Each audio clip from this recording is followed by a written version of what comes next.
Саламатсыңар балдар. Анда биз силер менен жалпы республикалык тестке даярданабыз аттуу сабагыбыздын экинчи бөлүгүн баштамакчыбыз. Аналогиялар жана негизги принциптер катары экинчи негизги көңүл буруучу принципке менен силер менен көнүгүүлөр аркылуу көндүмүбүздү калыптандырабыз. Силер менен кыргыз тили жана адабияты мугалими Рыскелдиева Атыркул Зарлыгына. Өзүңөрдө байкагандай, бул сүрөттөрдүн ким эмнени колдонуп иштейт деген принцип менен ишке аша тургандыгын сүрөттөн өзүңөр байкап турасыңар. Бул сүрөттө алгачкы берилген боюнча оператор режиссерлорго таандык буюмду табабыз. Кайсы буюм экендигин сүрөттө гана өзү эле ачыктан ачык айкын көрүнүп турат.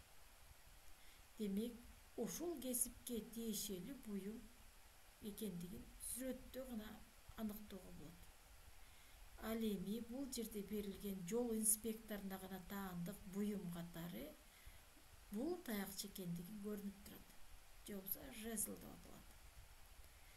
Ал эми куруучу кесибине таандык буюм катары андаба буюму болуп турат. Демек, өзүңөр байкагандай, ким кайсы кесип, кайсы буюм менен, кайсы предмет менен иш аракетин жүргүзө тургандыгын ошол принциптин негизинде ишке ашат. Ал эми силер менен кийинки көнүгүү менен ошол принципти табууга көндүмүбүздү калыптандырсак. Ким эмнени колдонуп иштейт? Адаттагыдай дайыма алгачкы берилген алгачкы жуптарга көңүл бурабыз. Темир уста балка менен колдонуп иштеди, колдонуп иштейт. Дайыма сүйлөм түзүү биз үчүн маанилүү. Эгерге алгачкы жуптарга берилген суроону туура түшсөк, анда варианттарын табууга бизге жөнөкөй болот. Ал эми бакта токойчу иштейт, же болбосо бакта токойчу жүрөт десек да болот. Демек, өзүңөр байкагандай биринчи темир уста демекчи адам туруп атат. Бул жерде токойчу менен бактын орун тартиби алмашып калган.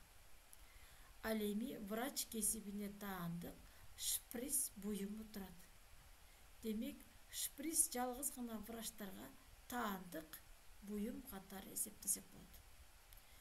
Ал эми бул вариантында мугалим китеп менен окуйт, китепти окуду, китеп менен иштеди десек да алыстап кетет, мааниси китепти окуйт, түз мааниси. Ал эми физик болсо мыйзамдар менен иштеди. Бул жерде эч кандай буюм жок. Койсе. Демек, өзүңөр байкагандай врачка гана кесипке таандык буюм катары шприц эсептесек болот экен. Демек, туура жооп Б болуп эсептелет. Ал эми ким эмнени колдонуп иштейт дегендеги принцибине кайтарабыз. Азыр өзүңүздөр байкаңыздар. Күмүш менен зергер буюм жасап чыгарды.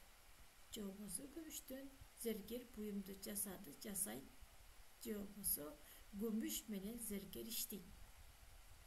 Жыгач ара, бул жерде эч кандай адам жок, койсо болот. Жыгачты ара менен аралады балким. Же болбосо жыгач менен ара таптакыр башкады. Мааниси жана алыстап алат. Токойчу тактай менен иштейт. Туура, кандайдыр бир жакындык бар. Бирок орун тартиби алышпашып калган. Тактай токойчу десе балким жакындык болмоктур. Ал эми дарак менен жыгач уста иштеди. Же болбосо дарактан жыгач уста буюм жасады десек да болот. Демек, орун тартиби боюнча дагы, берген мааниси боюнча дагы, аткарган кызматы боюнча дагы В варианты жакындашып турат. Ал эми шахтада шахтер иштейт. Бул жайгашкан орду же болбосо кайда иштегендиги тууралуу шахтердун ордун тууралуу көрсөтүп турат. Демек, бул вариант алыс, түздөн түз гана алыс болуп эсептелет. Демек, туура жооп В болуп эсептелет. Бул жерден эмнени байкадык?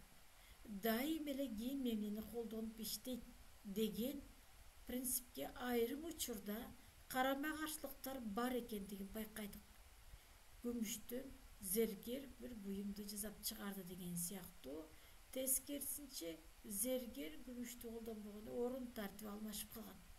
Демек дайыма жоопту караганда негизги принциптер катары биз аталган принциптердин бардыгын көңүл буруш керек. Бирок өзгөчө орун тартибинде да көңүл буруш экендигин өзүңөр байкадыңар. Демек мындан аркы ар бир жоопту табаардан мурда анын алгачкы жооп сөздөрү менен каршы катары ички маанисин берип сүйлөм түзүүнү унутпаңыздар. Эгерде туура сүйлөм түзө билсеңиз, анда сиз жоопту туура тапкан болосуз.